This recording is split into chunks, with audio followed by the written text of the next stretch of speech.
So since last September, there's been an argument about how much we need to increase defense spending, what amount that is, if there are other amounts that need to be increased. And so there have been a series of what's called continuing resolutions. That is, doing the same amount we did last year, again this year, until we resolve our differences to be able to keep the government open. But it was different on Friday. The House of Representatives passed a continuing resolution. None of it was controversial. In fact, it included some of the areas where we'd been negotiating for quite a while to try to get agreement on those areas that were bipartisan. So the House passed it, then it came to the Senate, but Senate Democrats said if we don't have everything of every issue resolved this time, that they don't want to do any of it anymore.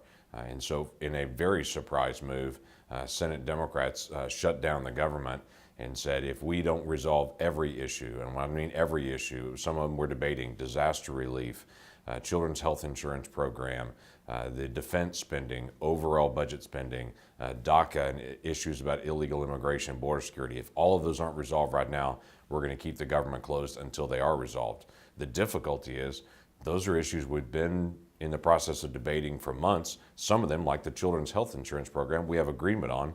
We wanted to be able to pass that and say, let's at least get that resolved and then keep working on the others. But at this point, we have a government shutdown awaiting whatever this may be in the days ahead to try to resolve it. So I was very surprised that Senator Schumer and Senate Democrats decided to do a government shutdown over the issue of DACA. That's the Deferred Action for Childhood Arrivals. This is something that President Trump raised in September and said we need a legislative solution that the White House, House and Senate Republicans and Democrats have engaged in debate on for the last 4 months. And I think we're getting fairly close to final solution on it. The deadline to have this complete is by March the 5th. That's when the president had laid out the deadline in September the 5th, actually, of last year. So it's odd that now we're having a government shutdown in January over something that actually doesn't have a deadline until March the 5th. We all want to get this resolved as soon as possible, but it doesn't have to be resolved right now, and it makes it even harder to negotiate it during a government shutdown. Now we're actually debating how to reopen the government and using time to be able to argue about reopening the government rather than actually trying to be able to finish debating out the Deferred Action for Childhood Arrivals program. So it's actually wasting time and we're losing time, and it's very destabilizing on the federal government and the world economy. A government shutdown doesn't mean the government's not doing anything anymore. National defense, national security issues, all of those are still open. We're still flying aircraft. All of the basic functions of government continue.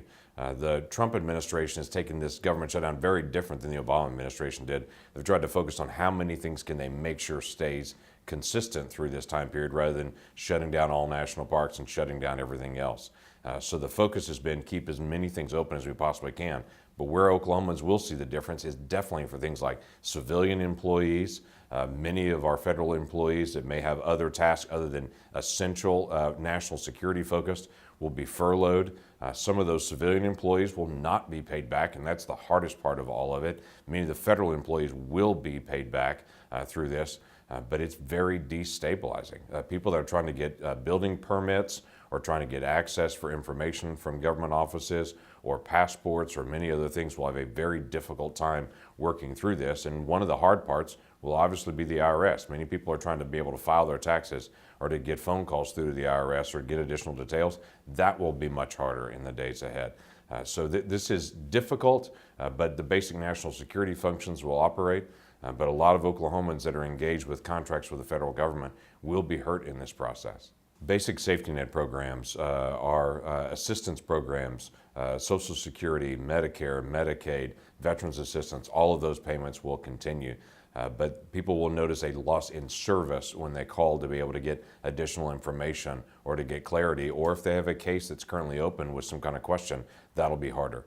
People are free to be able to call our office. Our team will be there and will be in place even working through the shutdown to be able to provide additional clarity for how they can actually get answers to their questions and what we can do to be able to help them. But people will see a slowdown in service, but they won't see a slowdown in actually government assistance checks coming out.